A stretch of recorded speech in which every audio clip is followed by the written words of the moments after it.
Mulai. Nah, silakan Bu Dwi. Assalamualaikum warahmatullahi wabarakatuh. Waalaikumsalam warahmatullahi Waalaikumsalam. Selamat pagi anak-anak semuanya. Pagi, Bu. Bagaimana kabarnya hari ini? Sehat. Sehat, Bu. Alhamdulillah. Tapi pusing Bu, gara-gara tak masuk. Ya, mudah-mudahan sehat semuanya ya. Ya, Nah, Bu. sebelum kita mulai pelajaran, kita berdoa dulu. Untuk Dedi, silahkan pimpin doanya terlebih dahulu. Teman-teman, kita berdoa sebelum memulai pelajaran kita pada hari ini. Berdoa mulai. Doa selesai. Amin. Terima kasih. Mudah-mudahan pelajaran hari ini bisa membawa berkah untuk semuanya. Kunci. Di lemari Bunda ya, di dalam kamar. Lemari mana? Jadi, Yang separuh. Yang di kamar itu kan ada lemari pendek itu.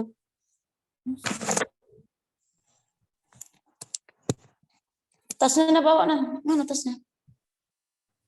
Jadi untuk materi kita hari ini yaitu tentang perkembangan Islam Nusantara.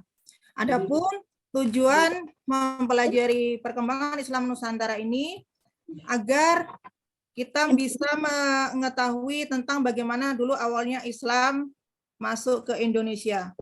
Adapun orang yang pertama membawa agama Islam ke Indonesia di Pulau Jawa khususnya, yaitu Sunan Maulana Malik Ibrahim yang tergabung ke dalam Wali Songo yang terkenal dengan sebutan Wali Songo. Tasnya yang bisa nyangkut situ. Udah nampak materinya? Nampak tidak? Sudah, Bu. Jadi Pak, Bu. materi yang pertama yaitu kita akan mempelajari tentang biografi dari Sunan Maulana Malik Ibrahim. Jadi supaya peserta didik mengetahui bagaimana biografi Sunan Maulana Malik Ibrahim, harus mempelajari dan memahami bagaimana biografi tentang Sunan Maulana Malik Ibrahim. Jadi di sini akan Ibu tayangkan materinya yang berupa video untuk bisa dipahami.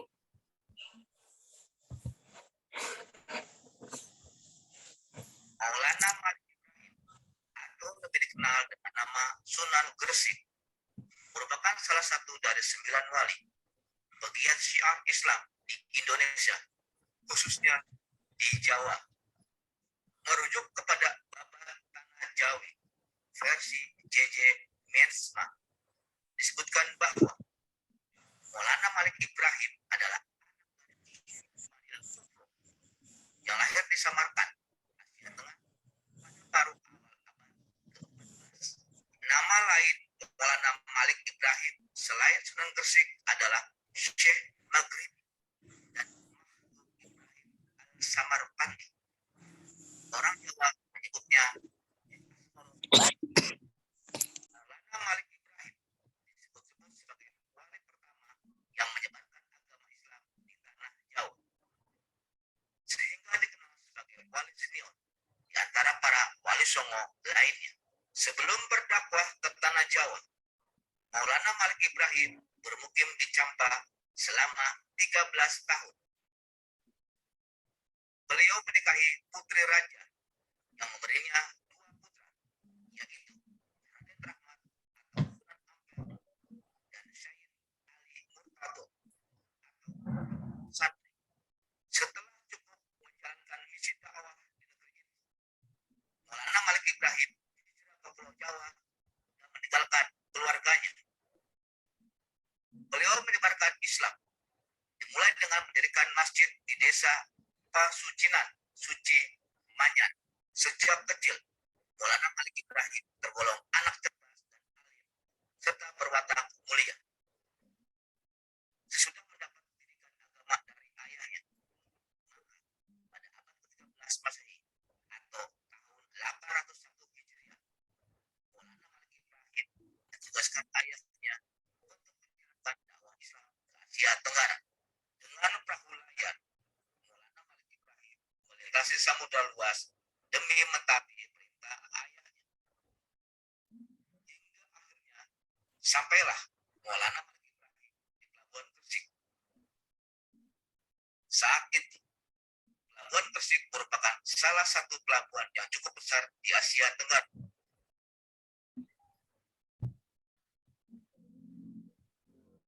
Maulana Malik Ibrahim atau tahun 801 Hijriah, Maulana Malik Ibrahim menugaskan ayahnya untuk menjalankan dakwah Islam ke Asia Tenggara. Dengan perahu layar, Maulana Malik Ibrahim melintasi samudra luas demi mentaati perintah ayahnya. Hingga akhirnya sampailah Maulana Malik Ibrahim di Pelabuhan Gresik. Saat itu, Pelabuhan Gresik merupakan salah satu pelabuhan yang cukup besar di Asia Tenggara, bahkan menjadi badan penting bagi kerajaan Majapahit. Setelah mendarat di kota Gresik, Maulana Malik Ibrahim memilih tempat di sebuah desa bernama Leran. Di desa itulah pada tahun 801 Hijriah atau tahun 1392 Masehi, beliau mulai menjalankan dakwah Islam. Dalam waktu yang relatif singkat, keberadaan Maulana Malik Ibrahim dapat diterima masyarakat setempat. Bahkan beliau dijadikan juru damai ketika ada anggota masyarakat yang berselisih dalam berdakwah. Maulana Malik Ibrahim merangkul masyarakat bawah atau kasta yang disisihkan dalam komunitas Hindu dengan berperan sebagai tabib, mengobati masyarakat secara gratis. Sebagai tabib, beliau pernah diundang untuk mengobati istri raja yang berasal dari Campa atau Cempa. Beliau juga berdagang dengan membuka warung yang menyediakan kebutuhan pokok dengan harga murah. Maulana Malik Ibrahim juga mengajarkan cara-cara baru bercocok tanam, upaya memperkenalkan Islam. Dilakukan beliau dengan cara tidak menentang secara tajam agama dan kepercayaan yang hidup dari penduduk asli, melainkan dengan memperlihatkan keindahan dan kebaikan yang diajarkan Islam. Berkat keramah-tamahannya, banyak masyarakat yang tertarik masuk Islam. Keberadaan Maulana Malik Ibrahim pun kian eksis. Beliau kemudian melakukan kunjungan ke ibu kota Majapahit di Trowulan. Raja Majapahit meskipun tidak masuk Islam, tetapi menerimanya dengan baik, bahkan memberikannya sebidang tanah di pinggiran kota Gresik. Wilayah itulah kini dikenal dengan nama Desa Gapura, dalam rangka mempersiapkan kader untuk melanjutkan perjuangan menegakkan ajaran Islam. Maulana Malik Ibrahim membuka pesantren di daerah itu yang merupakan kawah condro di bagi estafeta perjuangan agama Islam di masa-masa selanjutnya. Pada tahun 1419 Masehi atau 882 Hijriah. Nah, jadi itu tadi materi yang ada dalam video yang udah disimak bersama-sama. Mungkin setelah menyimak video itu ada beberapa yang akan ditanyakan terlebih dahulu sebelum mengerjakan LKPD untuk berdiskusi nanti. Silahkan kalau ada yang ditanyakan terlebih dahulu dari materi yang sudah diputarkan tadi. Dedi, ada yang ditanyakan?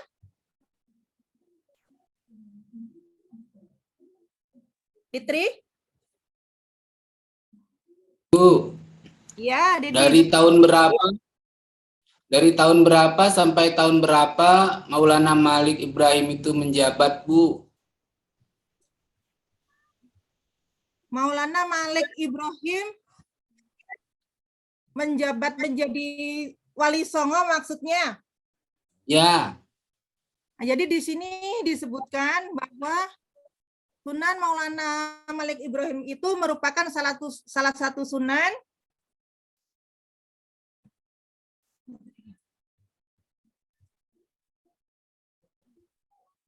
dalam sejarahnya di sini, dalam biografinya ini tidak disebutkan dari tahun berapa ke tahun berapa menjabatnya, ya cuma diceritakan tentang bagaimana masuknya atau asal-usulnya yang berasal dari daerah Samarkand dan datang ke Surabaya itu untuk tujuan berdagang dan mensiarkan syariat Islam ataupun menegakkan ajaran Islam. Jadi untuk tahunnya itu tidak diketahui secara pasti. Ibu. Ya, ada yang mau menambahkan? Ada yang mau menjawab yang lainnya? Gimana dengan Didi? Ya, Bu. Jadi dalam sejarah itu memang tidak diketahui, hanya diketahui sekitar abad 14 bahwa Sunan Maulana Malik Ibrahim itu datang ke Indonesia. Jadi kalau menjabatnya dari tahun berapa ke tahun berapa itu tidak diketahui secara pastinya. Ya, Bu. Saudara Fitri? Paham. Ya. Fitri, ada yang mau ditanyakan? Ada, Bu. Ada, Untuk Bu. Novi?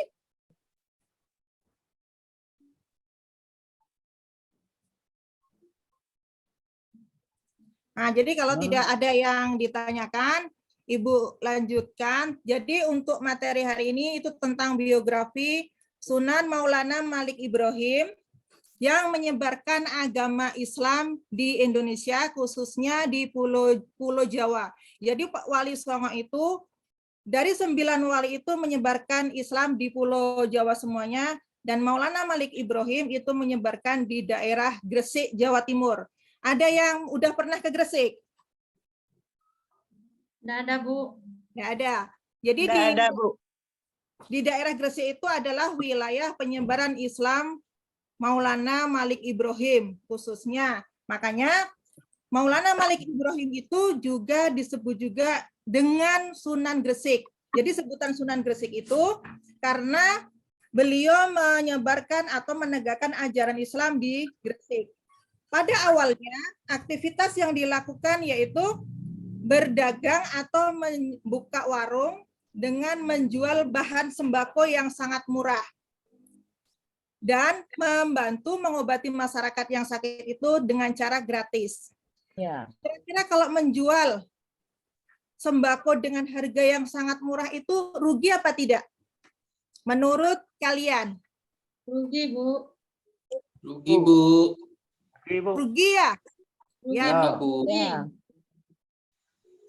Rugi. Ada yang menjawab lain? Rugi semuanya? Ya, Bu. Rugi, lah, Bu.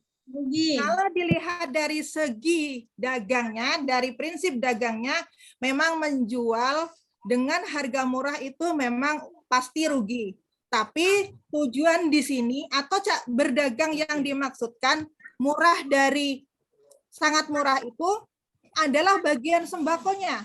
Tujuannya agar membantu masyarakat kelas yang miskin. Jadi bukan yang dimaksudkan menjual barang-barang yang kelasnya kelas mewah. Kalau menjual barang dagangan yang harganya yang mewah-mewah untuk kalangan bangsawan, beliau itu menjual dengan harga yang pasaran normal. Jadi Sunan Maulana Malik Ibrahim ini juga tidak mau menjatuhkan pasaran yang pada umumnya, tapi cara berdagangnya beliau memang tidak mengambil keuntungan yang sangat tinggi. Jadi kalau dilihat dari prinsip dagangnya memang menjual itu rugi. Tapi tujuan Sunan Maulana Malik Ibrahim ini menjual sembako yang sangat murah, tujuannya untuk membantu masyarakat yang kelasnya kelas miskin. Bahkan untuk mengobati masyarakat pun dia tidak dibayar. Tapi kalau seandainya yang berobat itu orang-orang bangsawan, pastinya gengsi dong kalau nggak bayar. Jadi kalau orang-orang bangsawan, orang-orang pejabat kalau berobat otomatis bayar dengan sendirinya. Tapi kalau orang miskin, karena memang tidak atau kurang memiliki uangnya, jadi dia membantu secara cuma-cuma. Karena tujuannya itu membantu ataupun bersedekah, dia nggak memikirkan tentang kerugiannya. Karena tujuannya membantu. Jadi aktivitas yang pertama kali dilakukan yaitu membuka warung dengan berjualan sembako. Jadi yang diutamakan sembako ya, karena sembako itu merupakan kebutuhan masyarakat, kebutuhan pokoknya. Jadi kalau untuk barang-barang yang mahal, yang bagus, yang kelas-kelasnya bangsawan, dia menjualnya juga dengan harga standar. Karena kalau orang bangsawan nggak mungkin mau dengan gratisan. Tapi kalau masyarakat biasa karena memang membutuhkan, dia memang membutuhkan bantuan. Jadi Sunan Maulana Malik Ibrahim itu kalau berapapun dia memiliki uang, mau membayar berapa, ya udah nggak ada hitungan rugi karena prinsipnya adalah sedekah. Misalnya kita itu mau sedekah, misalnya anak-anak sedekah, itu mikir nggak untung ruginya? Padahal nggak Iya, ada Bu. kerugian sama sekali. Jadi ketika berniat sedekah itu nggak ada istilahnya memikir kerugiannya. Apalagi ini berdagang tujuannya berdakwah. Jadi berdakwahnya membaur ke masyarakat, membantu masyarakat dengan cara yaitu berjualan sembako dengan harga yang murah. Murah dalam artian tujuannya adalah membantu. Kalau prinsip dagang rugi, tapi kalau untuk prinsip menolong itu tidak memikirkan kerugiannya. Dan untuk dakwah yang sekarang ini, kalau dulu itu kan memang belum, masih masyarakatnya beragama Hindu Buddha ya. Jadi kalau untuk sekarang masyarakatnya sudah, apalagi di Indonesia itu sudah mayoritas beragama Islam. Jadi bagaimana caranya kalau kita itu mau berdakwah di zaman sekarang ini? Siapa yang bisa mencontohkan? Cara berdakwah sekarang yang mayoritasnya sudah beragama Islam. Kalau Sunan Maulana Malik Ibrahim ketika berdakwah itu masyarakat masih mayoritas atau memang baru beragama Hindu Buddha. Bagaimana kita berdakwahnya? Untuk sekarang? Berdakwah dengan terang-terangan, Bu. Ya, kalau dulu itu kalau berdakwah dengan terang-terangan dan sembunyi itu masa Rasulullah. Tapi kalau Sunan Maulana Malik Ibrahim berdakwahnya itu dengan cara sikapnya. Jadi untuk kita generasi-generasi yang sekarang ini bisa berdakwah dengan sikap. Apalagi anak-anak semua yang tingkat MI ini bisa berdakwah dengan sikap dimanapun berada. Misalnya ketika bermain bersama teman-temannya, dengar azan sholat zuhur, lagi asik-asiknya main bola, dengar azan, kadang ada yang nanggung nanti aja zuhurnya. Tapi kalau memang mau menegakkan ajaran Islam, ketika mendengar azan, kawannya diajak berhenti dulu, yuk istirahat dulu, sholat dulu bareng-bareng. Itu cara itu udah termasuk berdakwah secara sikap. Jadi untuk sekarang itu bisa melakukan dakwah dengan berbagai macam cara. Apalagi zaman sekarang yang sudah medianya media sosial. Tingkat dasar pun, tingkat MI sudah banyak yang menggunakan media sosial. Jadi jangan sampai disalahgunakan. Di situ kita bisa meng-share ajaran-ajaran Islam. Di situ kita bisa mencari sumber-sumber atau video-video yang berkaitan dengan syariat Islam. Jadi kita berdakwahnya di media sosial atau di dunia nyata itu bisa berbagai macam cara. Karena berdakwah di era sekarang ini kita bisa berdakwah dengan selalu memperbaiki sikap-sikap kita agar lebih baik dari sebelumnya. Itu sudah termasuk dakwah di era sekarang ini. Sampai sini materi ini ada yang mau tanyakan lagi dulu? Kalau sudah bisa dipahami, kita nanti anak-anak akan mengerjakan yang LKPD-nya. Jadi untuk lembar LKPD-nya, buat kelompok dulu. Karena siswanya ada 9 orang, dibagi 2 kelompok, 1 5 orang, satunya 4 orang. Untuk kelompok pertama, ada yang tanyakan dulu enggak? Sejarah singkat atau biografi singkat dari Wali Songo tadi? Enggak, Bu. Kalau tidak, untuk mengerjakan LKPD-nya, jadi tugasnya adalah membuat peta konsep sederhana mengenai nama lain dari Sunan Maulana Malik Ibrahim seperti yang ada di video tadi. Kalau ada yang lupa, itu nanti di LKPD-nya itu ada materinya, itu bisa dibaca lagi.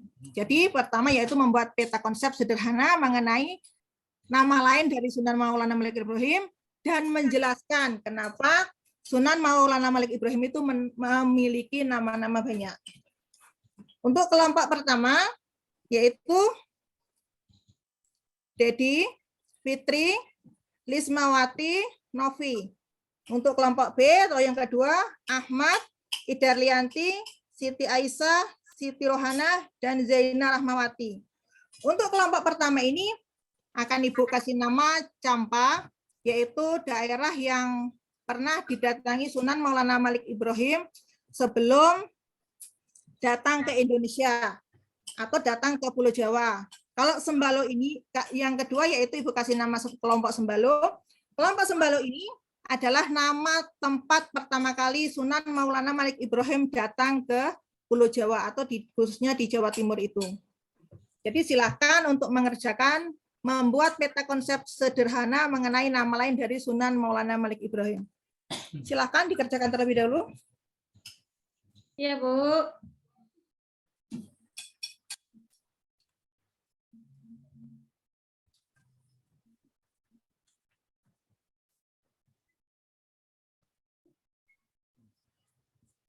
Sudah selesai?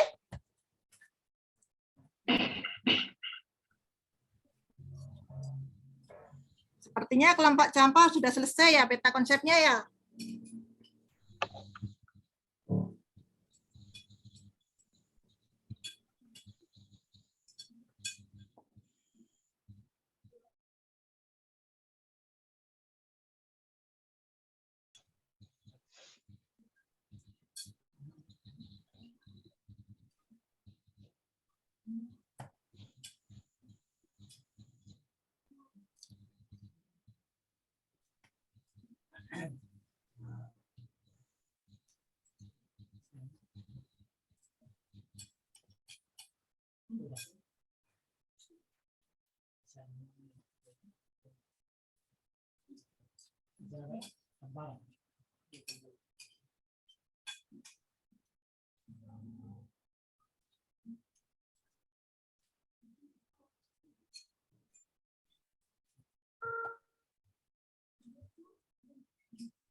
Kelompok B sudah selesai?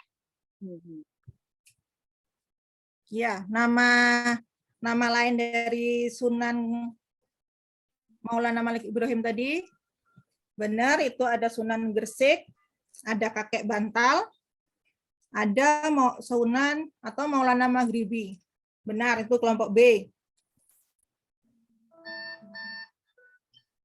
Sekarang tinggal dijelaskan aja tuh gimana Sunan Bantal itu seperti, kenapa disebut dengan apa Kakek Bantal, kenapa disebut dengan Sunan Gresik, kenapa juga ada yang menyebutkan Sunan Maulana Maghribi.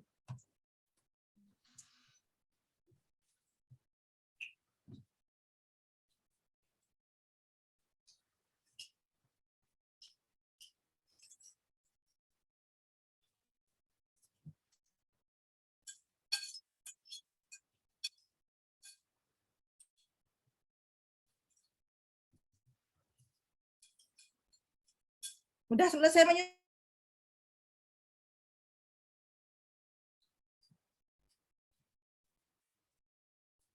Kalau belum selesai menyusunnya, untuk presentasi bisa dipresentasikan untuk minggu depan. Kita akan membahas sekiranya setelah kalian tadi membaca materi yang ada di LKPD atau video yang ada di materi tadi, ada yang mau ditanyakan, kita diskusi terlebih dahulu. Tanyakan, mungkin kita ketika mengerjakan LKPD tadi agak ragu, yang bagian mananya bisa didiskusikan.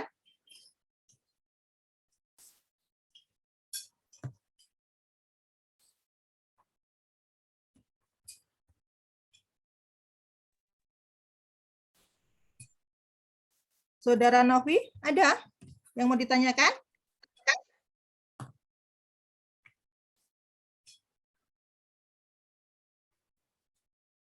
Fitri, ada yang mau ditanyakan? Sudah ada Bu, cukup Bu. Ya, cukup bisa dipahami. Jelas. Ya, sudah jelas. Iya, Bu. Bu, Ya, ada yang mau ditanya, Bu. ya, silakan.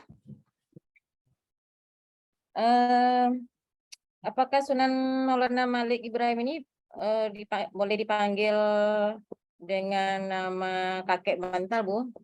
Nah, iya, Sunan Maulana Malik Ibrahim itu ada yang menyebutkan dengan sebutan kakek bantal. Ada yang pernah mendengar kalau Sunan Maulana Malik Ibrahim itu disebut kakek bantal? Yang lain?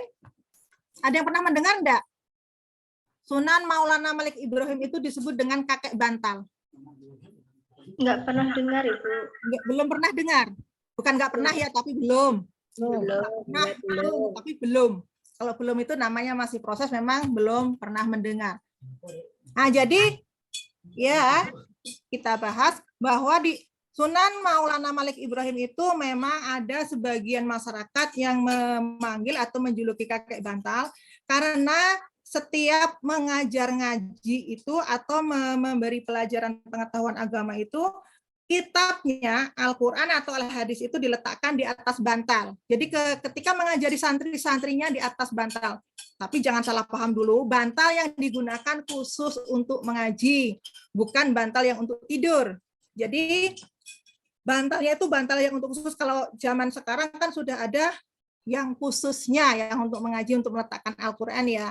Kalau zaman dahulu itu karena memang belum ada, karena masyarakatnya masih Hindu-Buddha, jadi belum tahu untuk letak kitabnya itu bagaimana. Jadi Maulana Malik Ibrahim itu meletakkan kitabnya di atas bantal setiap ngajar, ngaji, ataupun memberi pengetahuan agama kepada masyarakatnya, karena kepada anak-anak ataupun orang yang diajarinya. Jadi menggunakan bantal itu, makanya masyarakat mengenalnya ataupun menyebutnya dengan sebutan kakek bantal. Bisa dipahami? Novi? Iya, Bu. Berapa? Yang lainnya? Ada yang bertanya dulu lagi? Tidak ada Ibu. Ya, udah jelas? Jelas Bu. Nah, kalau udah bisa dipahamin semuanya,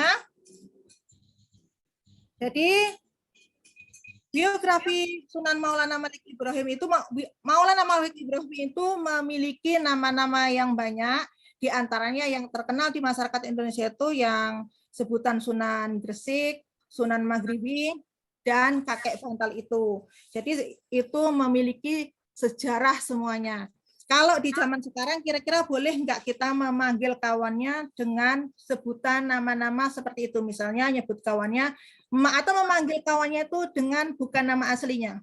Boleh nggak kira-kira? Boleh nggak?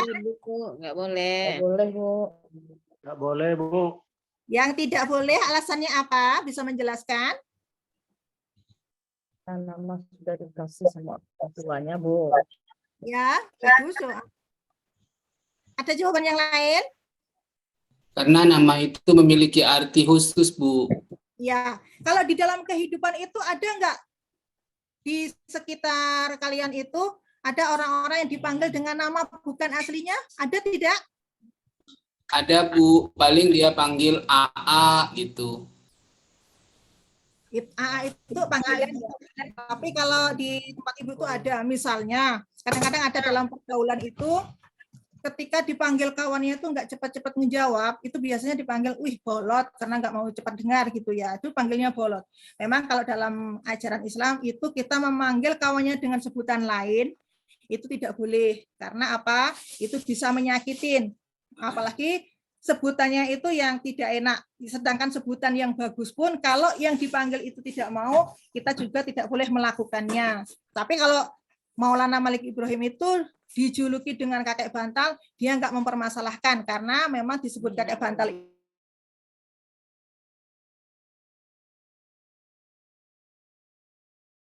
Jadi itu tadi tentang Sunan Maulana Malik Ibrahim.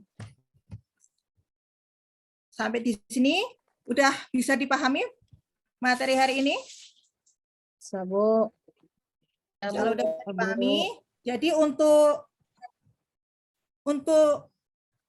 membacakan hasil diskusinya atau untuk mempresentasikan hasil diskusinya kita di pertemuan yang akan datang aja. Untuk materi hari ini Ibu cukupkan, dan sebelum Ibu tutup, baca doa bersama-sama terlebih dahulu. Membaca Alhamdulillah. Alhamdulillahirabbil alamin.